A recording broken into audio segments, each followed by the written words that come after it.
Gandang araw mga ka-Asenso. Update lang po sa ating septic tank na pinapagawa. Ito na po.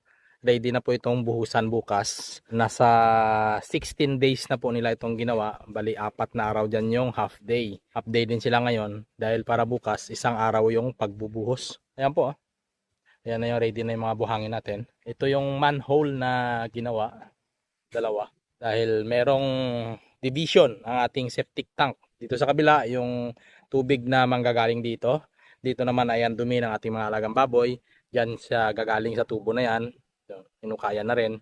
I-set up na bukas at papasok na rito. Lahat ng tae nandito. Lahat ng tubig naman ay dito. Ang tubig kusang mag-drain sa ilalim dahil wala pong flooring yung itong area na ito. At dito naman, kapag napuno yung tae pagdating ng mahabang panahon o ilang taon man ang makalipas, meron tayong manhole na pwedeng pagpasukan para kunin yung mga dumi. Ayan po, ang haba nito ay 20 feet by 8 feet. Ayan po yung sukat sa loob. Yan po yung laki ng ating septic tank.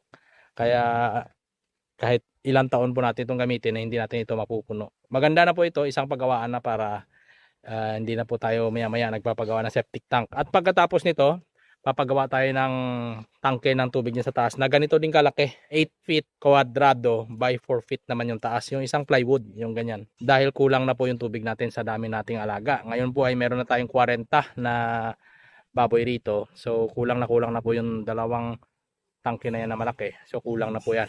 So nito, pa-observe lang natin yung takbo ng mga materyales dahil sobrang mahal po ng materyales ngayon dahil nga po sa nangyayari sa ibang bansa. So pagkatapos nito, tingnan lang po natin. Dapat magpapatayo po ako ng isang babuyan pa, dugtong yan. Kaso sobrang mahal po ng materyales, yung hollow blocks, mga bakal, semento, plus 10 na po. So sobrang mahal po talaga. Ayan po, yan naman yung ating pinagawang kalsada. Malapit-lapit na rin po yan matapos.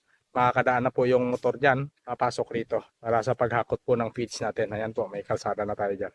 Ayan, hanggang dito na lang po. Maraming salamat.